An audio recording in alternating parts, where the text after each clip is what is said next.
சாருடைய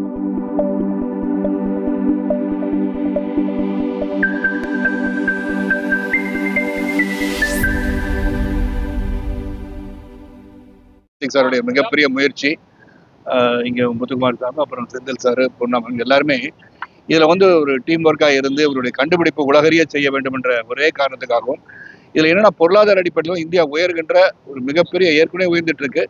நம்ம 4th place வந்துட்டோம், 3rd பிளேஸ் வரதுக்கான வாய்ப்பு இருக்கும்போது இந்த மாதிரி ஃபியூவல் வந்து மிகப்பெரிய ஒரு பொருளாதார புரட்சியை உண்டு பண்ணுறது ஒன்று. ரெண்டாவது, தண்ணியிலேருந்து எரிபொருளை உருவாக்கி அது சக்ஸஸ்ஃபுல்லாக வந்து வீட்டுக்காக இருந்தாலும் சரி, ஃபேக்ட்ரிக்காக இருந்தாலும் சரி, கரண்ட் ப்ரொடியூஸ் பண்ணாலும் சரி, எல்லாத்துக்குமே ஒரு இன்னோவேட்டிவாக ஒரு 20 ஆண்டுகள் வந்து இதிலே வந்து முயற்சி எடுத்து ஒரு புதிய ஒரு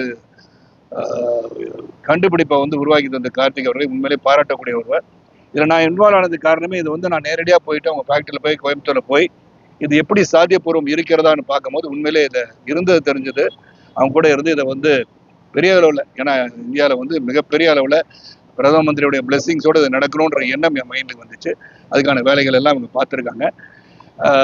இதில் இன்னும் என்னென்னா, இப்போ வந்து இது வந்து ஸ்டார்ட் அப் இல்லை, இது வந்து R&D முடித்து இதை வந்து விநியோகம் செய்கின்ற அளவிற்கு தயாராகியாச்சு. இப்போ அரசு தரப்பில் இதை ஒப்புதல் தெரிவித்து லைசன்சிங் பண்ணிட்டாங்கன்னா அவங்க என்ன மாதிரி நிர்ணயிக்கிறாங்க, விலை நிர்ணயம் பண்ணுறாங்க, அது எப்படி கட்டுப்படி ஆகும்னு அவங்க பார்த்த பிறகு உடனடியாக வந்து சேல்ஸுக்கு கொண்டு வர அளவுக்கு இதை தயாரித்து கொண்டு வந்துட்டாங்க. இதான் அது முக்கியமான அம்சம். சரி, ஏற்கனவே இந்தியா பொறுத்தவரை ராமர் பிள்ளைன்னு ஒரு ஆள் இருந்தார்.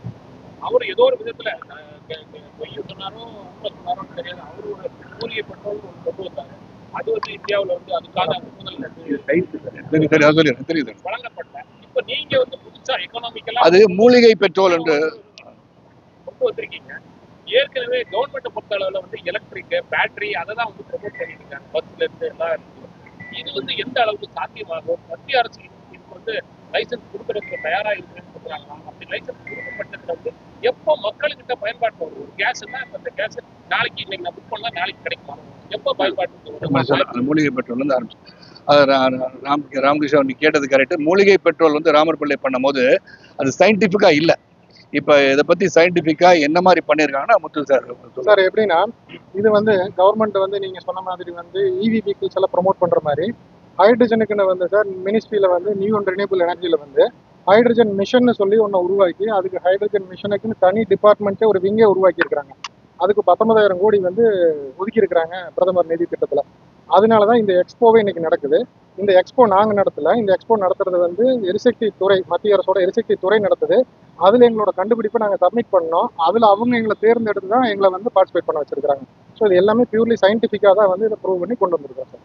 எப்போ இது மக்கள் இன்னைக்கு லான்ச் பண்றீங்க இந்த ப்ராடக்ட்டை? கரெக்ட். எப்போ மக்களுக்கு இப்போ என் வீட்டில் எனக்கு இந்த கேஸ் வேணும் அப்படின்னு நான் நினைச்சா எப்போ எனக்கு கையில் கிடைக்கும் சார்? இது ஜனவரியில் நாங்கள் கொடுத்துடலாம். மத்திய அரசோட எங்களோட அனுமதிக்காக எல்லாம் அனுப்பிச்சிருக்கிறோம்.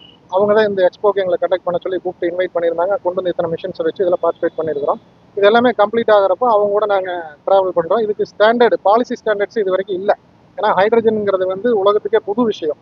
அது வந்து தண்ணியில் இருக்கிறதா இருந்தாலும் சரி, யார் கேஸ்லேருந்து எடுத்தாலும் சரி, வேற விட்டிஸ். ஆனால் இதுக்கு பாலிசிஸே இல்லாதனால இந்த பாலிசி ஸ்டாண்டர்ட்ஸை உண்டான ஃபிக்ஸ் பண்ணுறதை கவர்மெண்ட் செஞ்சுட்டு இருக்கிறாங்க. அதனால தான் இது முதல் எக்ஸ்போ கவர்மெண்ட்டே நடத்தியிருக்கு R&D இருக்கக்கூடிய ப்ராடக்ட்டுக்கு. ஆனால் நாங்கள் வந்து என்னென்னா R&D தாண்டி இதை கமர்ஷியலாக ஸ்கேலபிலிட்டிக்கே கொண்டு வந்துட்டோம். ஸோ எங்களுக்கு நாங்கள் கவர்மெண்ட் சீக்கிரம் கொடுக்குறோம்னு நம்புகிறோம்.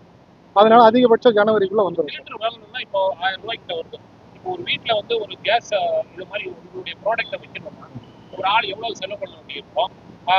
அதோடைய மெக்கானிசம் என்னென்ன நீங்கள் செஞ்சு வச்சிருக்கீங்க? இது பாதுகாப்பானதா சார்? இது வந்து ப்ரோட்டோடைப் சின்ன ப்ராடக்டாக இருந்து பெரிய லார்ஜ் ஸ்கேல் பவர் பிளான்ட் வரைக்கும் தயாரிச்சிட்டோம். இதில் வந்து வீட்டுக்கு நீங்கள் கேட்குற மாடல் எடுத்துட்டிங்கன்னா டொமஸ்டிக் ஸ்டவ்வும் டொமஸ்டிக் ஜென்ரேட்டர்னு அதுக்கு பேர் வச்சுருக்கிறோம்.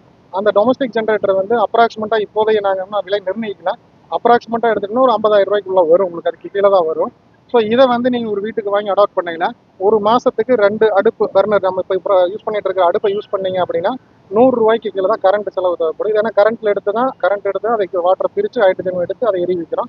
ஸோ 100 ரூபாய்க்கு உள்ளதான் அதுக்கு தேவைப்படும் மாத கரண்ட் செலவு. உங்களுக்கு 1000 ரூபா 1500 ரூபாய்க்கு சிலிண்டர் எவ்வளோ வாங்குறாங்களோ அதை பேஸ் பண்ணோம்னா 100 ரூபாய்க்கு அது முடிச்சிடலாம் உங்களுக்கு.